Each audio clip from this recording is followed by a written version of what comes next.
So how do you go about installing one of these filter presses? So we want the filter press installed square. So we like to have, once you have it placed, we like you to recommend a corner to corner dimension. Try to get the unit as square as possible. By having hydraulic pressure on the press cords and having hydraulic pressure on it, it does help naturally square the unit.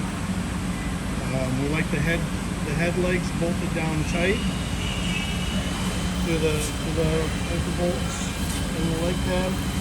On the tail end of the press, we intentionally use slots. We like to leave that end anchored but loose to allow the press a little bit of float, because the presses do grow and move around a little bit, but we don't want it to be able to get skewed out of square, so the bolts will keep it in place in that aspect.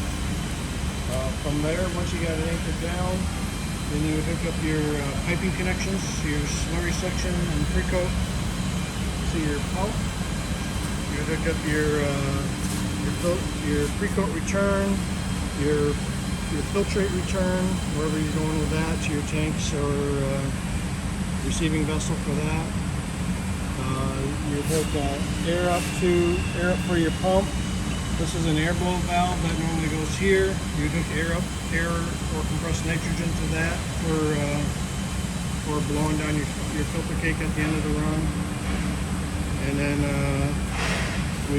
there's one more air connection on the hydraulic side for the air operated hydraulics.